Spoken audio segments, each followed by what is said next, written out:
Subhash Chandra Bose Germany पहुंच गए Hitler से मिलने के लिए। हिटलर से अपॉइंटमेंट लेने की उन्होंने बहुत कोशिश करी, बड़ी मुश्किल से इनको अपॉइंटमेंट मिली।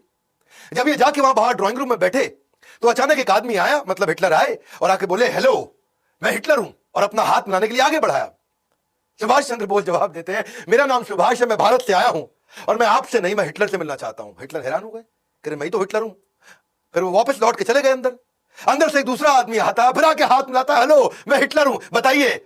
तो सुभाष चंद्र बोस फिर खड़े हो गए, नमस्कार मैं सुभाष चंद्र बोस भारत से आया हूं, मुझे आपसे नहीं, मुझे हिटलर से मिलना है। सब हैरान हो गए, अरे ये क्या चक्कर है, हिटलर तो आए मिलने के लिए। सुभाष चंद्र बोस ने मना कर दिया मिलने के लिए, बोले मैं हिटलर से मिलना चाहता हूं। अब 3-4 जब लोग आए और सबको उन्होंने बोल दिया मैं आपसे नहीं, मैं हिटलर से मिलना चाहता हूं, तो हिटलर ने असल में अपने 4-5 बहरूपिये बना रखे थे, उसको अपनी जान का खतरा रहता था। और सुभाष चंद्र बोस हर बार पहचान गए। असली हिटलर को जब ये बात पता चली तो उसकी बुद्धि चकरा गई और वो बाहर आए। उनके लिए ये पहली बार हुआ पूरी पृथ्वी पे कि किसी आदमी ने पहचान लिया कि यार ये तो असली हिटलर नहीं है। तो वहां करके उन्होंने अपना दूरी से वहां खड़े हो गए और दूर पे आके खड़े होकर के इनको देखने लगे कि क्या चक्कर है, पहचानता कैसे।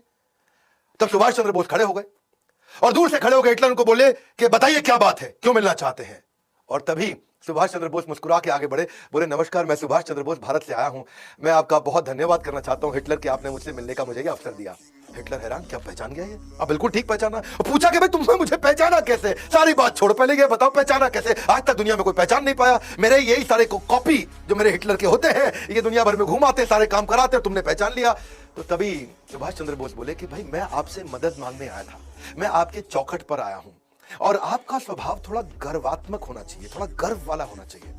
और आप आगे पहले हाथ बढ़ा देते थे कि मैं हिटलर हूं, बताइए। तो मैं उसी से समझ गया कि हिटलर के पास एक किसी पराधीन देश से, भारत जो कि परतंत्र है, वहां से कोई मदद मांगने आया। तो आपके चेहरे में वो गर्व नहीं दिख रहा था, तो आपके जो कॉपी थे वो राइट बिहेवियर नहीं डिस्प्ले कर रहे। और हिटलर की बुद्धि चकरा गई, बोला ऐसा इंटेलिजेंट आदमी कभी नहीं देखा, इसको क्या बोलते हैं, एक्यूरेट जजमेंट।